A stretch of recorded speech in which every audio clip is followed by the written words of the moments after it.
کون سی شے تھی جو فرعون دے نہیں رہا تھا اپنی قوم کو؟ باقاعدہ تعلیم ہوتی تھی فرعون کے دور میں، ان کے اپنے سکول تھے، اپنا ایک پورا سسٹم تھا فرعون کا، اور یہی حال ظاہری بات ہے نمرود کا ہوگا۔ حضرت ابراہیم علیہ نبینا علیہ السلام نے ایک ایک شے جو ہے وہ آپ نے خالق اور مالک سے لی اور اسی کے ہی کار بند رہے۔ میں کہ جب خالق اور مالک کا حکم آ گیا پھر اذیت کیا دیکھنی، تو تکلیف کیا دیکھنی۔ ابراہیم علیہ السلام کو جو احکامات دیے جا رہے ہیں وہ تو دیے ہی وہ جا رہے ہیں جو پہلے کسی نے دیکھی نہیں۔ عشق تو یہ ہوتا ہے، محبت والا تو یہ ہوتا ہے جو رب تبارک و تعالیٰ کی حکم کا جناب بندہ وہ اس پہ کچھ نہ دیکھے، پس و پیش نہ کچھ بھی نہیں۔ تہذیب بھی لے رہے ہیں تو خالق اور مالک سے لے رہے ہیں، ایک ایک حکم لے رہے ہیں رب تبارک و تعالیٰ سے لے رہے ہیں۔ یہی بات کرتے کرتے لوگ کیا کہیں گے، ہم نے جناب پورا دین چھوڑ دیا حضور علیہ السلام کا۔ تو حضرت ابراہیم علیہ السلام جو ہیں وہ تہذیب کے معاملے میں بھی اپنے معاشرے کو نہیں دیکھ رہے کہ معاشرہ کس طرف جا رہا ہے، معاشرے کا بہاؤ کس طرف ہے۔ نہ کیا خیال ہے نمرود کے دور کے اندر تعلیم و تعلم کا سلسلہ نہیں ہوگا، سارا کچھ ہوگا، لیکن ابراہیم علیہ السلام جو ہیں ان سے تعلیم لے رہے نہیں ہیں۔ وہی ایک صحیفہ جو ہے ان کو ہمت دے رہا تھا پوری حکومت کے ساتھ ٹکرانے کی۔ پھر درود بھی انہی کی ذات پہ پڑے جاتے ہیں یار جو اندھیری آندھیوں کا مقابلہ کرنے والے ہیں۔ اعوذ باللہ من الشیطان الرجیم، بسم اللہ الرحمن الرحیم، الف لام را، کتاب انزلناہ الیک لتخرج الناس من الظلمات الى النور باذن ربهم الى صراط العزیز الحمید۔ سبحان اللہ۔ جیسا کہ کل آپ کے سامنے حضرت سیدنا ابراہیم علیہ نبینا وعلیہ السلام کی آپ کی دینی فکر اور آپ کا مسلک آپ کے سامنے بیان کیا تھا کہ حضرت سیدنا ابراہیم علیہ نبینا وعلیہ السلام جو ہیں آپ کس فکر کے حامل تھے اور کون سی فکر آپ اپنے ماننے والوں میں، اپنے پیروکاروں میں راسخ کرنا چاہتے تھے۔ اور یہ عموماً ہمارے ہاں یہ مزاج ہوتا ہے لوگوں کا کہ لوگوں کو بدلنے کی کوشش کی جائے، اگر وہ نہ بدلیں تو خود انہی جیسا بندہ ہو جائے۔ یہ فکر جو ہے یہ اہل دانش کی نہیں ہے، اہل فہم جو ہیں وہ ایسا نہیں کرتے۔ ان کی کوشش یہی ہوتی ہے کہ اگلوں کو بدلا جائے، اگر وہ نہ بدلے جا سکیں تو ان کی بیٹھک چھوڑ دی جائے،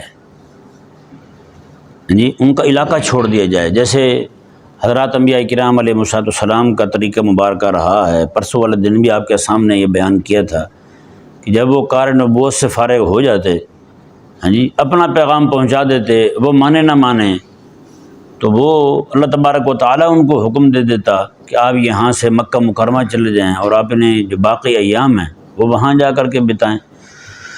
تو حضرات انبیاء کرام علیہ السلام کا طریقہ مبارکہ یہ رہا ہے۔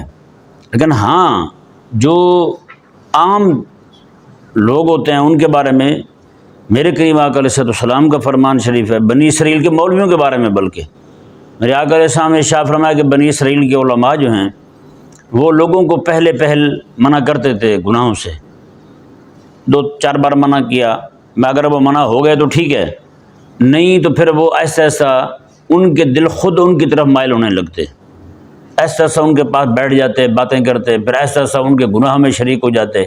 میرے آقا علیہ السلام نے فرمایا کہ پھر ایک وقت آتا کہ اللہ تبارک و تعالیٰ ان مولویوں کے اور ان کی عوام کے دونوں کے دل ایک جیسے کر دیتا تھا، یعنی نہ عوام کو گناہ لگتا تھا، نہ پھر ان مولویوں کو گناہ لگتا تھا۔ لیکن حضرات انبیاء کرام علیہ السلام جو ہیں ان کی عظمت اور شان یہ ہوتی ہے کہ وہ عوام سے کچھ بھی نہیں لیتے، مطلب نہ نظریہ لیتے ہیں، نہ تعلیم لیتے ہیں، نہ کچھ اور لیتے ہیں، چاہے جتنا مرضی بڑا مجمع کیوں نہ کھڑا ہو۔ موسیٰ علیہ السلام کو دیکھ لیں، جی کون سی شے تھی جو فرعون دے نہیں رہا تھا اپنی قوم کو؟ باقاعدہ تعلیم ہوتی تھی فرعون کے دور میں، ان کے اپنے سکول تھے، اپنا ایک پورا سسٹم تھا فرعون کا، اور یہی حال ظاہری بات ہے نمرود کا ہوگا۔ نمرود جو ہے وہ بھی اس طرح نہیں ہے کہ وہ سارے کے سارے ایسے پڑے ہوئے تھے، باقاعدہ ان کے ہاں بھی تعلیم ہوتی تھی، سارا کچھ ہوتا تھا، تعلیم تھی تو سارے شرک پر قائم تھے نا، سمجھاتے تھے وہ، چاہے ان کا نظام جو بھی ہو سیکھنے سکھانے کا، تعلیم و تعلم کا، لیکن بہرحال نظام تھا ان کا۔ حضرت سیدنا ابراہیم علیہ نبینا علیہ السلام جس معاشرے میں آنکھ کھولتے ہیں، اللہ تبارک و تعالیٰ نے ان کو راہ حق دکھائی، پھر زندگی ساری اسی راہ پر ہی گامزن رہے۔ یہ نہیں دیکھا کہ حکومت کیا کہہ رہی ہے، فلانا کیا کہہ رہا ہے، محلے دار کیا کہہ رہا ہے، رشتہ دار کیا کہہ رہا ہے، عزیز کیا کہہ رہا ہے، اقارب کیا کہہ رہے ہیں، نہیں۔ حضرت ابراہیم علیہ نبینا علیہ السلام نے ایک ایک شے جو ہے وہ آپ نے خالق اور مالک سے لی اور اسی کے ہی کاربند رہے۔ جیسے کل آپ کے سامنے عرض کیا تھا کہ حضرت سیدنا ابراہیم علیہ نبینا علیہ السلام جو ہیں وہ استحقاق عبادت کس کے لیے رکھتے ہیں؟ خالق اور مالک کے لیے رکھتے ہیں، اور استحقاق کی حکومت کس کے لیے رکھتے ہیں؟ اللہ تعالیٰ کے لیے رکھتے ہیں۔ اور اسی طرح کر کے تہذیب جو ہے، تہذیب اخلاق جو ہے کہ خلق کون سا اچھا ہے کون سا برا ہے، یہ بھی ابراہیم علیہ نبینا علیہ السلام اپنی ذات پہ نہیں چھوڑتے، یا نہ اپنی ذات پہ چھوڑتے نہ کسی اور سے لیتے ہیں، بلکہ اس معاملے میں بھی خالق اور مالک کی رہنمائی کے محتاج اپنے آپ کو ظاہر کرتے ہیں، اور خالق اور مالک ان کو جو حکم عطا فرماتا ہے ابراہیم علیہ السلام اسی کی پیروی کرتے ہیں۔ جب ابراہیم علیہ السلام نے اس کی پیروی کی تو خالق اور مالک کو وہ ادائیں اتنی پسند آئی، اللہ تبارک و تعالیٰ نے وہ محبوب کریم علیہ السلام کی شریعت کا ہی حصہ بنا دیا۔ یعنی تہذیب ابراہیم علیہ السلام اپنے معاشرے سے نہیں لے رہے۔ آج معذرت کے ساتھ ہم جتنے مرضی مذہبی بن جائیں، جتنے مرضی مولوی بن جائیں، بتائیں ہمارے گھروں میں ہندوانہ رسومات ہیں یا نہیں؟ بتائیں نا۔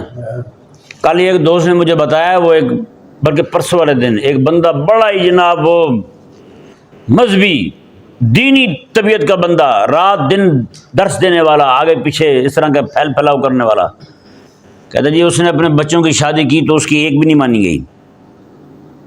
زوجہ محترمہ جو ہیں وہ ایک دم اعصاب پہ حاوی رہی، کہتے ہیں اس نے پھر شرمندگی سے کسی اپنے دینی بھائی کو نہیں بلایا شادی پہ،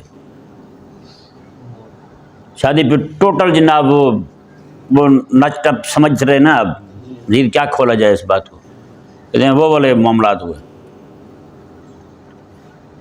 یعنی کہ ہم جتنے مرضی مذہبی بن جائیں لیکن بہت سارے معاملات میں مجبور دکھائی دیتے ہیں، بھائی مولوی مجبور دکھائی دیتا ہے، عورتیں حاوی ہو جاتی ہیں۔ اس کا مطلب یہ ہے کہ اس کے اپنے گھر تک جو ہے وہ ہندوانہ رسومات کلی طور پر نکلی نہیں ہیں، ان کی محبت جو ہے نا وہ کہیں نہ کہیں پائی ضرور جاتی ہے، نعوذ باللہ من ذالک۔ تو حضرت سیدنا ابراہیم علیہ نبینا علیہ السلام جو ہیں، اب بتائیں نا، آپ تنہا اکیلے کھڑے ہوئے ہیں پورے معاشرے کے اندر، اور اللہ تبارک و تعالی احکامات بھی ایسے دے رہا ہے جو پہلے تھے ہی نہیں۔ ختنے کا حکم سب سے پہلے حضرت ابراہیم علیہ السلام کو دیا گیا، آپ سے پہلے ختنے کا حکم نہیں تھا، سمجھ آیا؟ ابراہیم علیہ السلام سے پہلے ختنے کا حکم نہیں تھا، سب سے پہلے آپ کو یہ حکم ملا، اور یہ حکم ملا تو آپ نے عمل کیسے کیا؟ جبریل امین علیہ السلام حاضر ہوئے، آ کے عرض کیا کہ جناب یہ معاملہ ہے، خالق اور مالک نے حکم دیا ہے۔ یہ کیا ہے کہ جبریل امین علیہ السلام جنت چلے گئے، وہاں سے کوئی سامان وان لائے، دیکھا آگے واپس تو حضرت ابراہیم علیہ السلام کے تو کپڑے سارے خون سے بھرے ہوں۔ حضرت آپ کو کیا ہوا؟ آپ نے نہیں کہا تھا کہ اللہ تعالیٰ نے یہ حکم دیا ختنہ کرنے کا؟ پھر ٹھہر تو جاتے، میں تو جنت سے آپ کے لیے مرہم پٹی لینے گیا تھا اور سامان سارا لینے گیا تھا تاکہ آپ کو اذیت نہ ہو، آپ کو تکلیف نہ ہو۔ میں کہ جب خالق اور مالک کا حکم آ گیا پھر اذیت کیا دیکھنی تو تکلیف کیا دیکھنی۔ جبریل امین نے دیکھا کہ کلاڑا پڑا ہوا تھا، اسی کے ساتھ ہی آپ نے ختنہ کر لیا۔ حیران کرنے والی بات یعنی انہیں پورے معاشرے میں ایک عمل ہو ہی نہ، یعنی یہاں پہ نا آپ دیکھیں، یہاں پہ باپ دادا پردادا امامے باندھتے تھے، اس کے باوجود آج امامہ باندھ کے ان لچے لفنگے لوگوں کے مجمع میں جانا بڑا دقت والا کام ہے۔ عجیب سی نگاہ میں دیکھیں گے فوراً سے پہلے مولوی اس طرح کی جب بات کریں گے اس پہ جو گزرتی ہے اسی سے پوچھیں آپ۔ داڑھی رکھ کے بندہ معاشرے میں چلا جائے فوراً سے پہلے اتنی حقارت امیز انداز سے کہے گا، اے مولوی، اس طرح کی جب بات کہیں گے یہ جو اس کے دل پہ آرے چل رہے تو یہ اسی سے پوچھا جائے. یعنی یہ تو وہ عمل ہے ہمارے معاشرے میں یہ پایا جا رہا ہے، ہم کرتے ہیں روزانہ. اس طرح کے ذلیل لوگ امام والوں کو دیکھتے ہیں، داڑھی والوں کو دیکھتے ہیں، اس کے باوجود اتنی حقارت کے ساتھ ان سے بات کرتے ہیں. تو بتائیں ابراہیم علیہ السلام کو جو احکامات دیے جا رہے ہیں وہ تو دیے ہی وہ جا رہے ہیں جو پہلے کسی نے دیکھی نہیں. مونچھوں کو پست کرنے کا حکم حضرت ابراہیم علیہ السلام کو مل رہا ہے، ناخن کاٹنے کا حکم ابراہیم علیہ السلام کو مل رہا ہے. ہاں جی، باقی غیر جسم کے غیر ضروری بال کاٹنے کا حکم ابراہیم علیہ السلام کو مل رہا ہے. اور ابراہیم علیہ السلام جو ہیں، جو رب فرماتا ہے کہ ابراہیم آگ میں جانا پڑے گا، کہتے ہیں مولا تیار ہوں. میں بچے چھوڑنے پڑیں گے، مولا اس کے لیے بھی تیار ہوں. بچے کے گلے پہ چوموں کو، یہ بھی تیار ہوں مولا. دیوانہ تو یہ ہوتا ہے، عاشق تو یہ ہوتا ہے، محبت والا تو یہ ہوتا ہے جو رب تبارک و تعالیٰ کی حکم کا جناب بندہ وہ اس پہ کچھ نہ دیکھے، پس و پیش نہ کچھ بھی نہیں. تو حضرت ابراہیم علیہ السلام جو ہیں وہ تہذیب بھی خالق اور مالک سے لے رہے ہیں. ایسے نہیں ابراہیم علیہ السلام کا آج نام دنیا میں ڈنکا بج رہا ہے. پوری دنیا میں کوئی بھی مسلمان ایسا نہیں ہے کہ جناب وہ نماز پڑھے اور نماز میں ابراہیم علیہ السلام کا نام نہ لے. قرآن پڑھے اور ابراہیم علیہ السلام کا نام نہ آئے اس کی زبان پر، یہ ہو ہی نہیں سکتا. چھوڑ کے دکھائے ابراہیم علیہ السلام کا نام. رب فرماتا ہے قرآن میرا پورا نہیں ہوگا پھر. یہ ہے وہ چیز جو ابراہیم علیہ السلام کو اللہ تبارک و تعالیٰ نے عطا فرمائی تھی. یہ تہذیب بھی لے رہے ہیں تو خالق اور مالک سے لے رہے ہیں، ایک ایک حکم لے رہے ہیں رب تبارک و تعالیٰ سے لے رہے ہیں. یہ نہیں کہ جناب معاشرہ کیا کہہ رہا ہے، بندہ کیا، فلانا کیا کہہ رہا ہے. یہی بات کرتے کرتے لوگ کیا کہیں گے. ہم نے جناب پورا دین چھوڑ دیا حضور علیہ السلام کا. لوگ کیا کہیں گے؟ لوگ یہی کہیں گے جو کہنا ہے انہوں نے کہہ لیں گے. لیکن آپ یہ بھی تو دیکھیں نا یار، ابراہیم علیہ السلام کے سامنے یہ بات پیش نظر نہیں تھی ان کے. لوگوں نے ابراہیم علیہ السلام کو باتیں نہیں کی تھیں. جی پورا معاشرہ شرک سے اٹا ہوا، ابراہیم علیہ السلام کھڑے ہو کے جناب نعرہ توحید لگا دیں. پورا معاشرہ جو ہے وہ سارا نمرود کو خدا مان رہا ہو، نمرود کو حکمران مان رہا ہو. ابراہیم علیہ السلام کھڑے ہو کہہ دیں جی یہ حکمران نہیں ہے، یہ خدا نہیں ہے، خدا تو میرا اللہ تبارک و تعالیٰ ہے، حکومت اسی کے لائق ہے، جی عظمت و شان اسی کے لائق ہے، یہ تو کچھ بھی نہیں ہے. اور مزے کی بات یہ ہے، حکومت کے زوم میں جب کو ٹکرائے نا پھر رب تبارک و تعالیٰ کے پاک پیغمبر ایسے نبی کے ساتھ، پھر رب تبارک و تعالیٰ بھی اس کے سر میں جوتے مرواتا ہے. اور وہ بھی جوتے بھی ایسے کہ وہ اپنی تنخواہ پہ بندے رکھ کے مرواتا ہے اپنے سر پہ بندہ. نمرود کے سر پہ جوتے پڑے نہیں پڑے، خود بندے کھڑے کرتا تھا. وہ کہتا تھا جوتے پڑتے رہیں سکون رہتا ہے. ان اللہ تبارک و تعالیٰ پھر اپنے نبیوں کے دشمنوں کی ذلت میں ان کے لیے سکون رکھ دیتا ہے. وہ ذلت نہ پہنچے تو کہتے ہیں یار معاملات صحیح نہیں چل رہے، مزہ نہیں آ رہا ہے، جوتے لاؤ نا ٹھوکو سارا. وہ پھر جوتے پڑتے رہیں ان کے سر میں برستے رہیں تو کہتے ہیں کچھ تو کچھ افاقہ ہے. اب تو یہاں دوائی کھانے کے بعد مریض سے پوچھا جاتا سنائیں جی کیا حال ہے، وہ کہتے ہیں بہتر ہے. لیکن جو رب رسول کا دشمن بن جائے جی وہ بیزتی کروا کے کہتا ہے جی ہاں اب کچھ بہتر ہے. کہ نہیں سمجھ آیا مسئلہ. یہاں گولی کھانے کے بعد کہتے ہیں کچھ بہتر ہے، جی انجیکشن لگ جائے کہتے ہیں کچھ بہتر ہے. لیکن نمرود رب تعالیٰ کے پاک پیغمبر ایسے عاشق الہ کے دشمن، عاشق الہ جو رب تعالیٰ کے پاک پیغمبر تھے اس کا دشمن بنا ہے، جوتے کھا کے کہتے ہیں آپ کچھ سکون ہے. بتائیں کتنی بڑی ذلت رب تبارک و تعالیٰ نے اس کے لیے لکھ دی. تو حضرت ابراہیم علیہ السلام جو ہیں وہ تہذیب کے معاملے میں بھی اپنے معاشرے کو نہیں دیکھ رہے کہ معاشرہ کس طرف جا رہا ہے، معاشرے کا بہاؤ کس طرف ہے. نہ ایک لمحے کے لیے بھی آپ نے نہیں دیکھا. آپ کھڑے ہو گئے تو کھڑے ہو گئے بس. رب تعالیٰ نے فرمایا کہ یہ مجھے ٹھیک ہے. اور داڑھی جو ہے نا یہ سفید ہونا یہ بھی آپ سے شروع ہوا ہے. آپ سے پہلے داڑھی سفید کہاں ہوتی تھی کسی کی، سارے کالی داڑھی والے رہتے تھے. حضرت اسحاق علیہ نبینا علیہ السلام اور حضرت ابراہیم علیہ السلام دونوں کی ایک جیسی صورت مبارکہ تھی. حضرت ابراہیم علیہ السلام گھر سے باہر آتے لوگ سمجھتے اسحاق علیہ السلام ہیں، اور حضرت اسحاق علیہ السلام باہر آتے تو لوگ سمجھتے ابراہیم علیہ السلام ہیں. اور بعض اوقات ابراہیم علیہ السلام کو چھوڑ کے اسحاق علیہ السلام کی طرف لپکتے لوگ. ظاہری بات ہے صورت مبارکہ دونوں کی ایک جیسی تھی.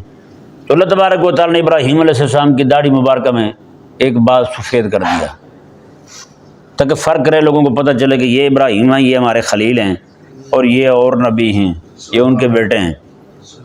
تو حدیث پاک میں آگے کے سامنے میں سب سے پہلے جو بڑھاپے پہ سفیدی کو دیکھ کے گھبرائے ہیں وہ ابراہیم علیہ السلام تھے۔ آپ نے ایک دن شیشے دیکھا تو آپ گھبرا گئے کہ یہ کیا ہو گیا بھائی، ظاہر بات ہے پہلے کبھی ہوا ہی نہیں تھا۔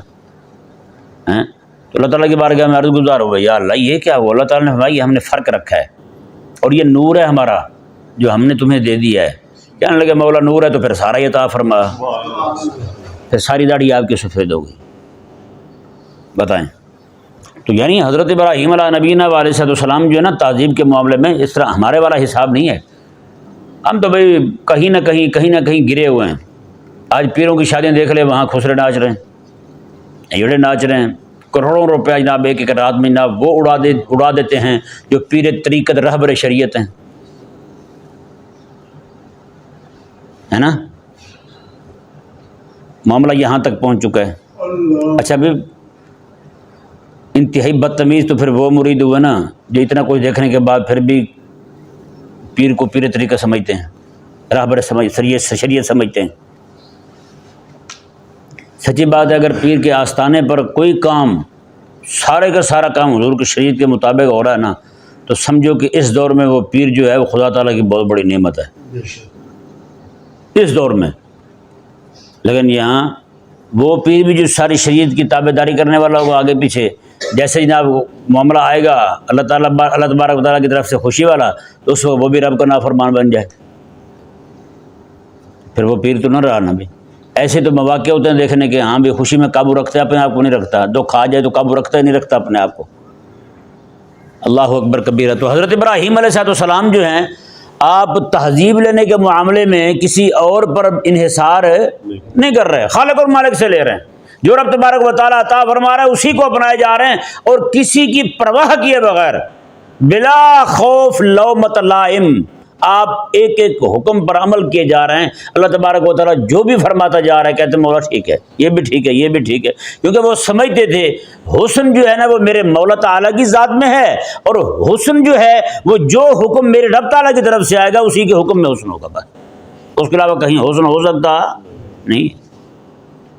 اور اسی طرح کر کے کیا خیال ہے، نمرود کے دور کے اندر تعلیم و تعلم کا سلسلہ نہیں ہوگا، سارا کچھ ہوگا، لیکن ابراہیم علیہ السلام جو ہیں ان سے تعلیم لے رہے نہیں ہیں، بلکہ اللہ تبارک و تعالیٰ نے جو ان کو تعلیم دی نا اس کا ذکر قرآن میں فرمایا، صحف موسیٰ صحف ابراہیم و موسیٰ، ہم نے اپنی طرف سے موسیٰ کو بھی صحیفہ عطا فرمایا تھا اور ابراہیم کو بھی صحیفہ عطا فرمایا تھا، اسی صحیفے میں ہم نے اپنی تعلیمات لکھ دی تھی۔ ابراہیم علیہ السلام بھی اسی کی پیروی کرنے والے تھے اور موسیٰ علیہ السلام بھی اسی کی پیروی کرنے والے تھے۔ وہی ایک صحیفہ جو تھا ان کو ہمت دے رہا تھا پوری قوم سے ٹکرانے کی، وہی ایک صحیفہ جو ہے ان کو ہمت دے رہا تھا پوری حکومت کے ساتھ ٹکرانے کی۔ بس وہ صحیفہ پڑھا ایک دم سے جناب ان کے سامنے کھڑے ہوئے، انہوں نے کہا بس جی چھٹی، اب نہ ان سے تعلیم لے رہے ہیں، نہ ان سے تہذیب لے رہے ہیں، نہ ان سے جناب ان کے لیے استحقاق کی حکومت مانگ رہے ہیں، نہیں نہ ان کے لیے استحقاق تعلیم مانگ رہے ہیں، نہ استحقاق تہذیب مان رہے ہیں، ان کے لیے کچھ بھی نہیں مان رہے۔ آج ہم دیکھیں نا ہم کہاں کھڑے ہوئے یار، جیسے میں نے 3-4 درس پہلے بتایا تھا کہ ڈونلڈ ٹرمپ جو ہے لوگوں کو دین ابراہیم پہ اکٹھا کرنے کے لیے پلاننگ کر رہا ہے، منصوبے کر رہا ہے، اور عربوں کو تو ساتھ ملا ہی چکا ہے، تو عوامی سطح پر جناب ان کو ساتھ لانا ہے اس نے۔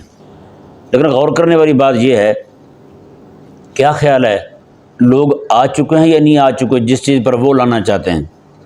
تہذیب انہی کی لے چکے ہیں، حکومت انہی کی مان چکے ہیں، پوری دنیا کے اندر اس وقت جو ہے نا ساری حکومتیں وہی ہیں، نظام کفر والی ہیں،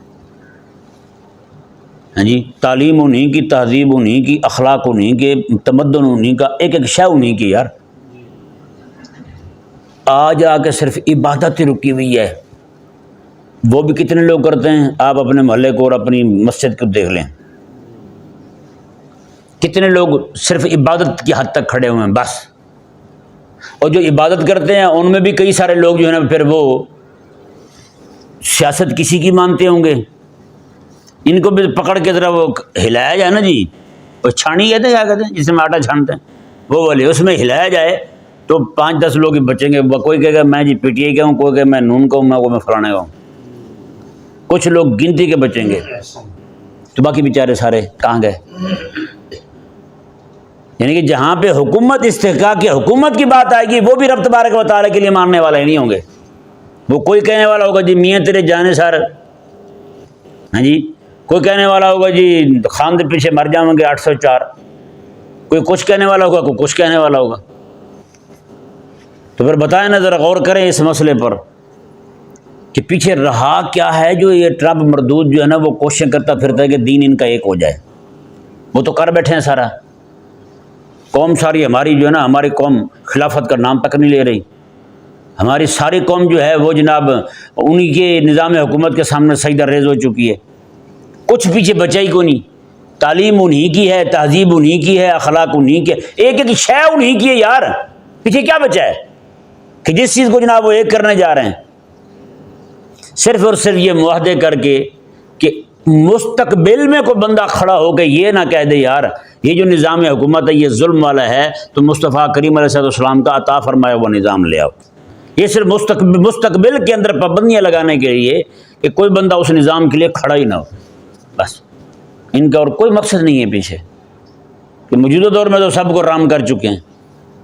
اگر رام نہ کر چکے ہوتے سب کو اس نظام کے ذریعے تو بتائیں آج دائیں بائیں سارے عرب والے ممالک ہیں، تو ایک بندہ بھی یار کھڑا نہ ہوتا ان کی حمایت کے اندر، غزہ والوں کی ایک ملک بھی کھڑا نہ ہوتا ان کی حمایت میں. یار وہ کیا ہوا افریقہ کا کہ 34 سال کا نوجوان ابراہیم جو ہے وہ بنا ہے حکمران، تو سعودیہ والے کہنے لگے، سعودیہ کا جو ہے وہ بن شیطان، اس نے کہا میں 400 مسجدیں بنا کے دیتا ہوں. اس نے کہا میرے ملک کے لوگ نماز پڑھتے ہیں، تم وہ پیسہ سارا جمع کر کے غزہ والوں کو کیوں نہیں دیتی، کیوں موت پڑتی ہے تم؟ وہ بیچارے بھوکے بیٹھے ہوئے ان کو دو. کہتا ہوں ان کو تو ان کے لیے تو پیسہ ہمارا ہے ہی نہیں، وہ ٹرمپ کو دینے کے لیے یا پھر ادھر ادھر اللہ تعالی کاموں میں صرف کرنے کے لیے. تو اللہ تبارک و تعالی نے حضرت ابراہیم علیہ السلام کی جو عظمت اور شان کو بیان فرمایا ہے، پوری سورت مبارکہ حضرت ابراہیم علیہ السلام کے نام کی ہے. ہاں جی، یہ ایسے نہیں ہے. ابراہیم علیہ السلام جو ہے نا تیز ترین آندھی کے اندر کھڑے ہو کے آپ نے رخ وہ اختیار کیا جس طرف سے آندھی آ رہی تھی. ہاں، جس طرف سے آندھی آ رہی تھی. یہ نہیں کہ آندھی آئی اور آپ کو بہا کے لے گئی، نہ. پھر درود بھی انہی کی ذات پہ پڑے جاتے ہیں یار جو اندھیری آندھیوں کا مقابلہ کرنے والے ہیں. دیوے بھی پھر انہی کے جلتے ہیں، روشنی بھی انہی کے مزارات پہ ہوتی ہے جنہوں نے مخالف سمت میں جناب وہ اپنے دیے جلا کے رکھے ہوں. اللہ تبارک و تعالیٰ کی واحد جو ہے نا اس کے چراغ روشن کیے ہوں اتنی مخالفت کے اندر. پھر اللہ تبارک و تعالیٰ ہم سب کو جو کچھ بھی کہا 3-4 دنوں کے اندر حضرت ابراہیم علیہ السلام کے خاص دینی منہج کے حوالے سے اللہ تبارک و تعالیٰ ہم سب کو سمجھنے کی اور اس پر عمل کرنے کی توفیق عطا فرمائے.